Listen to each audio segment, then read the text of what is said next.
That was this date 4 years ago today. And as the mystery books indicate, you'd both be right, as Magic did get LeBron to the Lakers one championship later. I would say that worked out for LA. Speaking of LeBron, guys, a lot of folks say he's still the best player in the league, that the torch has not been passed yet. So that's where we go with this next debate. So after scoring the most points ever in a Game 7, has Kevin Durant, I'm looking at you, sir, officially passed LeBron James as the best player in the NBA right Molly, not yet. Okay. He got to win that chip. He got to win that championship. And they came up short, just like LeBron and the Lakers came up short this season. So LeBron still has the edge on those championship rings.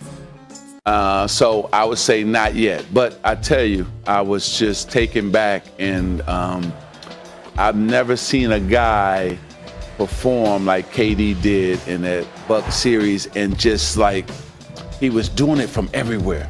So I was very impressed with KD. He's one of my favorite all-time players, and the way he can score, where he can score from, it's just amazing. And I would say this, you know how the torch is being like this? Like in the Olympics, the pass, they got to work on that turn. And KD is like, got his arm out, waiting on it. And let me just bring this up. LeBron turning. Exactly. Let me just bring this up.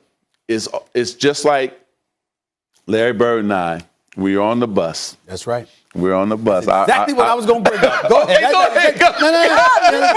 No. You tell it. No, first person. Nobody can tell it like you. That's exactly what I was going to do. It's yours. Go ahead. I had this You make me mad now. I need yours. So we're on the bus. Right. And Michael Jordan looks at me, looks at Larry, and says, "There's a new sheriff in town." That's right. That's right. After practice. Yeah. That's right. And I said, uh-oh. Yeah, that's right. He was right. And he was right. He was right. Yes, sir. And this KD is looking right now. Go ahead. I've said this to Max on several occasions. So it's the first year KD arrived in Golden State. Mm-hmm. Previous year they had lost in Game 7, OKC, Golden State. They beat LeBron in the finals, whatever. Actually, LeBron beat them in the finals that year. The next year, KD is going up against LeBron. And the first basket of the game, money, KD scores. And KD goes like this and spreads his arm out wide like, let's go. And what I was saying to Max is I said, in basketball parlance, that's when you saying to a guy, I'm here now.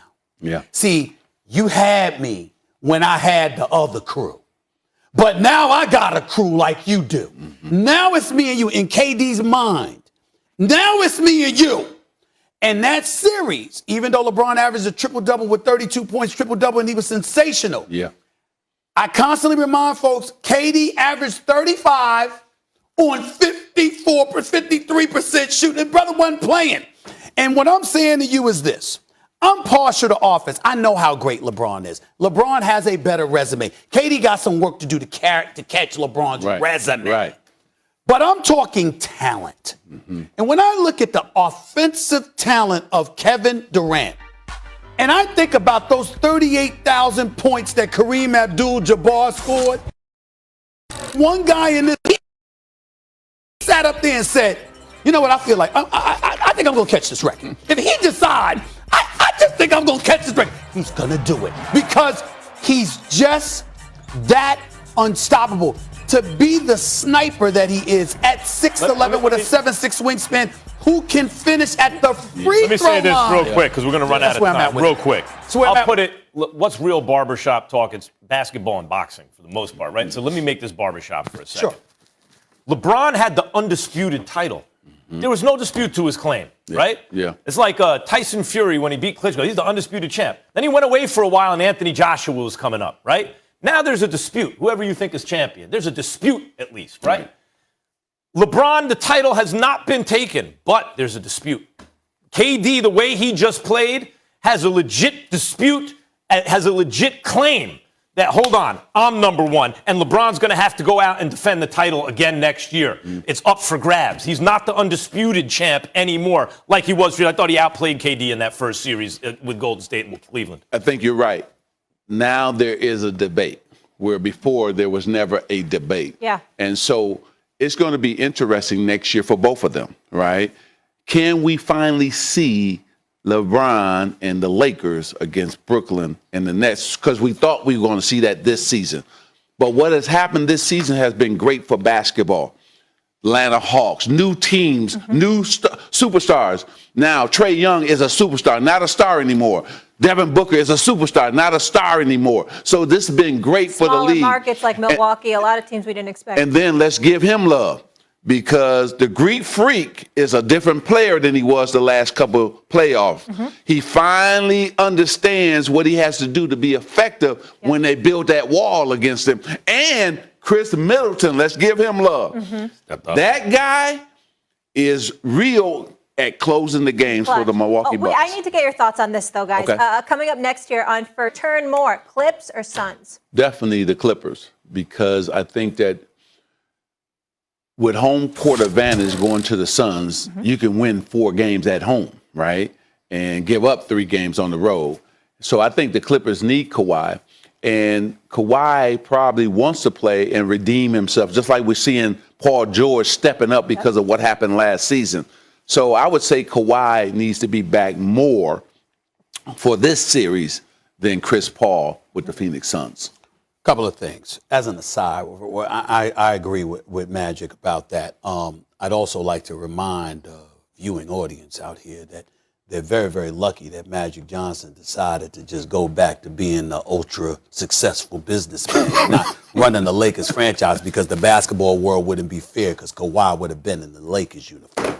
This man was still there with LeBron and AD. I'm telling you what I know. He don't have to. I'm telling you what I know. Now, all 3 of those guys were out. All 3 of them were hurt. 3 of them. Well, let me tell you something. They said they had to limp their way to that. All right.